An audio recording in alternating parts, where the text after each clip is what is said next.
ನಮಸ್ತೆ ಎಲ್ಲರಿಗೂ. ನನ್ನ ಹೆಸರು ನಾಗರಾಜ್. ನಾನು ಕಳೆದ 4-5 ವರ್ಷಗಳಿಂದ ಕನ್ನಡ ಶಿಕ್ಷಕನಾಗಿ ನನ್ನ ವೃತ್ತಿ ಕಾರ್ಯವನ್ನು ನಾನು ನಿರ್ವಹಿಸ್ತಾ ಇದ್ದೀನಿ.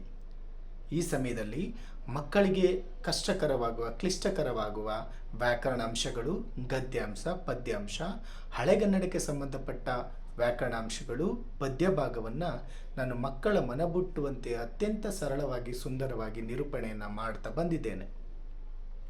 ನಮ್ಮ ಕನ್ನಡ ಭಾಷೆಗೆ ಸುಮಾರು 2500 ವರ್ಷಗಳ ಇತಿಹಾಸ ಇದೆ. ಈ ಇತಿಹಾಸವನ್ನು ನಾವು ನಾಡಿನ ಉದ್ದಗಲಕ್ಕೂ ಪಸರಿಸುವ ಕಾರ್ಯವನ್ನು ನಾವು ಮಾಡಬೇಕು. ಕನ್ನಡ ಭಾಷೆ ಕಠಿಣ ಭಾಷೆ ಏನಲ್ಲ. ನಮ್ಮ ಕನ್ನಡ ಭಾಷೆಯನ್ನು ಕುರಿತು ಕವಿಗಳು ಸುಲಿದ ಬಾಳೆಹಣ್ಣಿನಂದದಿ, ಸಿಗುರು ತೆಗೆದ ಕಬ್ಬಿನಂದದಿ, ಉಷ್ಣ ಹಳಿದ ಹಾಲಿನಂದದಿ ಎಂದು ನಮ್ಮ ಕವಿಗಳು ಕನ್ನಡವನ್ನು ಹಾಡಿ ಹೊಗಳಿದ್ದಾರೆ. ಅಂತಹ ಸುಲಭವಾದ ಸಮೃದ್ಧವಾದ ಭಾಷೆ ನಮ್ಮ ಕನ್ನಡ. ಮಕ್ಕಳಿಗೆ ಇಷ್ಟವಾಗುವ, ಮನಮುಟ್ಟುವಂತೆ ವ್ಯಾಕರಣಾಂಶಗಳನ್ನು ಬೋಧಿಸುವಲ್ಲಿ ನಾನು ನಿಸ್ಸೀಮನಾಗಿದ್ದೇನೆ. ಏನೇ ಕನ್ನಡದಲ್ಲಿ ನಿಮಗೆ ಎಂತಹ ಸಮಸ್ಯೆಗಳಿದ್ದರೂ ನನ್ನನ್ನು ಸಂಪರ್ಕಿಸಬಹುದಾಗಿದೆ. ಧನ್ಯವಾದಗಳು.